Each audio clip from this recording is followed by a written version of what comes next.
Hey, happy day. I had the pleasure of doing a cacao ceremony yesterday as part of a shamanic healing journey. And if anyone's curious in doing something like that, please get in touch.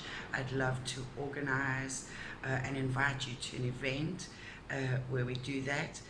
And I had a vision, and the cacao plant showed me how we are both elementally masculine and feminine, and how we harness and interplay those energies.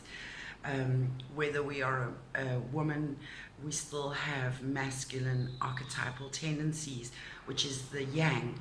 It is fire, it is the sun, it is action, it is giving, it is fast, it is light, it is heat. As opposed to the yin, which is the feminine, which is the cave, the womb, the nurturing. It is dark, it is slow, it is wet, it is night, it is the moon, it is, did I say slow, cool? So we are all that, and part of our challenge is to find the balance between our masculine and feminine, and learn how to harness those archetypes and qualities in order to allow us to function better in life. And a curious thing happened this morning. In the center of my card reading, the Lovers card came up. And so I love how it reinforces the vision I had yesterday.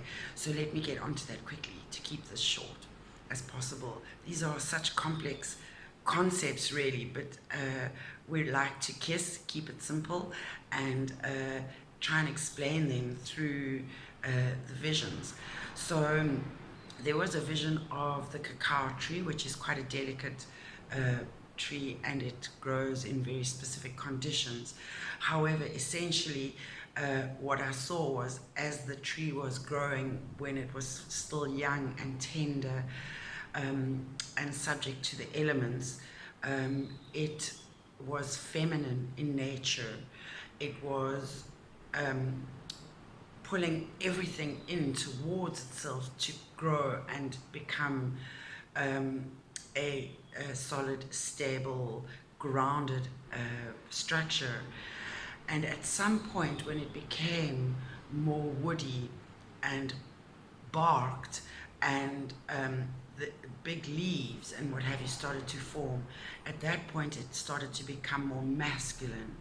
At that point it was able to harness and encompass and protect the softer inner feminine aspects.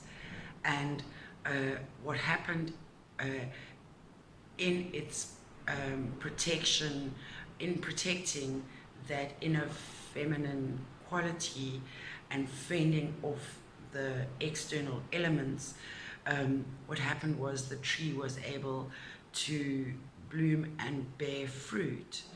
And that is the feminine aspect, allowing the tree to experience sweetness and beauty. And at some point, in the formation of the pod, which again I loved the visual of. So the cacao pod it would become yellowish on the outside, and inside it has little the cacao pods, and it's covered by all this fleshy substance to protect those pods, which if we harvested that fruit, we would then take those pods, and that would be our cacao, our chocolate, which, by the way, is filled with antioxidants and all good things. Not necessarily the one you buy at the sweet counter that's high in sugar, but proper cacao is very beneficial for one, and has many beautiful qualities. In fact,